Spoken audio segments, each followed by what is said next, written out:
আমাদের জমি দেখুন, কোনো ধরনের আগাছা নেই, কারণ আমরা প্রথম থেকেই আগাছানাশক স্প্রে করে থাকি। ধান চাষে সমস্ত ধরনের আগাছা কিভাবে মারবেন? আগাছা বলতে ধান গাছ ছাড়া ধান জমিতে যা কিছু জন্মাবে, সমস্ত ধরনের ঘাস, ঝাঁঝি, শ্যাওলা, বিভিন্ন ধরনের গাছ, পানা, রুস্না প্রভৃতি। এরা প্রাকৃতিক উপায়ে জন্মায় এবং মাটি থেকে খাবার খেয়ে থাকে।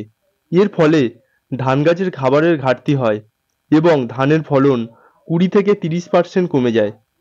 যদি আগাছার পরিমাণ বাড়ে, তবে ধানের ফলন আরও বেশি কমে। এই আগাছা দমন কিভাবে করবেন, এই ভিডিওতে আলোচনা করব। এই পদ্ধতির মাধ্যমে আপনার জমিতে সম্পূর্ণ আগাছা মারতে পারবেন। এতে আপনার ধান গাছের কোনো ক্ষতি হবে না, অথচ ধান জমিতে থাকা সমস্ত ধরনের আগাছা মারা যায়। ধান জমিতে দুইবার আগাছানাশক স্প্রে করা হয়। প্রথম স্প্রে প্রি এমার্জেন্স আগাছানাশক এবং দ্বিতীয় স্প্রে পোস্ট এমার্জেন্স আগাছানাশক। প্রি এমার্জেন্স আগাছানাশক স্প্রে করা হয় তলা রোয়ার আগে কিংবা তলা রোয়ার 3 দিনের মধ্যে। পোস্ট এমার্জেন্স আগাছানাশক স্প্রে করা হয় তলা রোয়ার 10 থেকে 20 দিনের মধ্যে। যদি এইভাবে আগাছানাশক স্প্রে করা হয়, তবে জমিতে কোনো ধরনের ঘাস কিংবা আগাছা দেখা যায় না।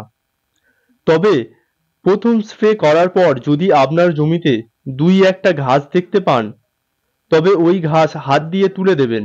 এরপর তলা ঘন হয়ে যায় এবং কোনো ঘাস আর জন্মায় না।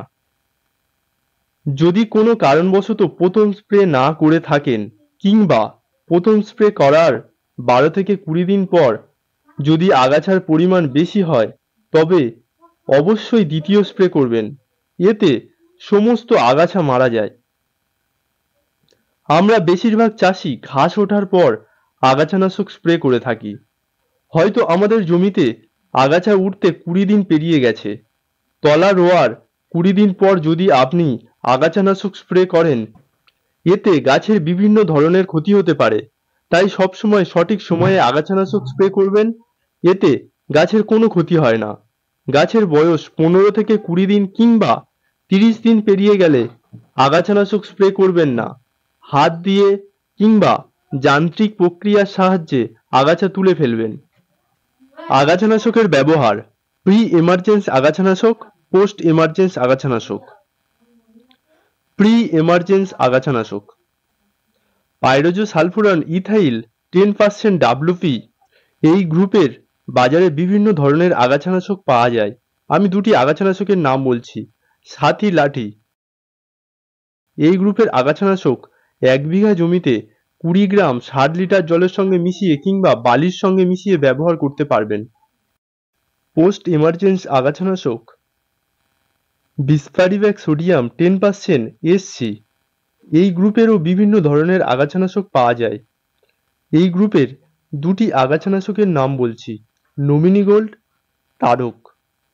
এই গ্রুপের আগাছানাশক 1 বিঘা জমিতে 33 গ্রাম 60 লিটার জলের সঙ্গে মিশিয়ে স্প্রে করতে পারবেন। আমি দুটি আগাছানাশক নির্বাচন করেছি, একটি প্রি এমার্জেন্স আগাছানাশক সাথী, অপরটি পোস্ট এমার্জেন্স আগাছানাশক কাউন্সিল অ্যাক্টিভ। এই দুটি আগাছানাশক খুব ভালো কাজ হয় এবং গাছের কোনো ক্ষতি হয় না। কাউন্সিল অ্যাক্টিভ 15 লিটার জলে 10 গ্রাম মিশিয়ে স্প্রে করতে পারবেন। এছাড়াও বাজারে প্রি এমার্জেন্স এবং পোস্ট এমার্জেন্স বিভিন্ন গ্রুপের বিভিন্ন ধরনের আগাছানাশক পাওয়া যায়। সমস্ত আগাছানাশক এই ভিডিওতে বলা সম্ভব না, কারণ ভিডিওটা অনেকটাই বড় হয়ে যাবে। তবে আপনাদের সুবিধা মতো দোকান থেকে যে কোনো আগাছানাশক নিতে পারেন। শুধুমাত্র এটাই জেনে নেবেন ওটা প্রি এমার্জেন্স আগাছানাশক নাকি পোস্ট এমার্জেন্স আগাছানাশক। এটা জেনেই তবে গাছে স্প্রে করবেন, কারণ দুটো আগাছানাশক আলাদা। তাই দুটো ভুলভাবে প্রয়োগ করলে এতে ভালো কাজ হয় না এবং গাছের ক্ষতি হয়। আবার অনেক সময় আগাছানাশক স্প্রে করার পর গাছ হলুদ হয়ে যায়, তবে জমিতে সার প্রয়োগের পর আবার গাছ ঠিক হয়ে যায়। তবে কাউন্সিল অ্যাক্টিভ কোনো সাইড এফেক্ট দেখা যায় না। বর্ষাকালীন ধান চাষে প্রি এমার্জেন্স আগাছানাশক কিংবা পোস্ট এমার্জেন্সি আগাছানাশকের মধ্যে যে কোনো একবার আগাছানাশক স্প্রে করলেই আগাছা দমন করা যায়। পোস্ট এমার্জেন্সি আগাছানাশক 10 থেকে 15 দিনের মধ্যে প্রয়োগের কথা বলা থাকে, কিন্তু আমরা দেখেছি 20 দিন পরেও আগাছানাশক স্প্রে করলে গাছের কোনো ক্ষতি হয় না। তবে আপনারা চেষ্টা করবেন 15 দিনের মধ্যে আগাছানাশক স্প্রে করার। আজকের ভিডিও এই পর্যন্ত। যদি এই কৃষক ভাইয়ের ভিডিও আপনাদের ভালো লাগে একটা লাইক করবেন এবং সাবস্ক্রাইব করে পাশে থাকবেন। আপনারা ভালো থাকবেন, সুস্থ থাকবেন। দেখা হবে নতুন কোনো ভিডিওতে।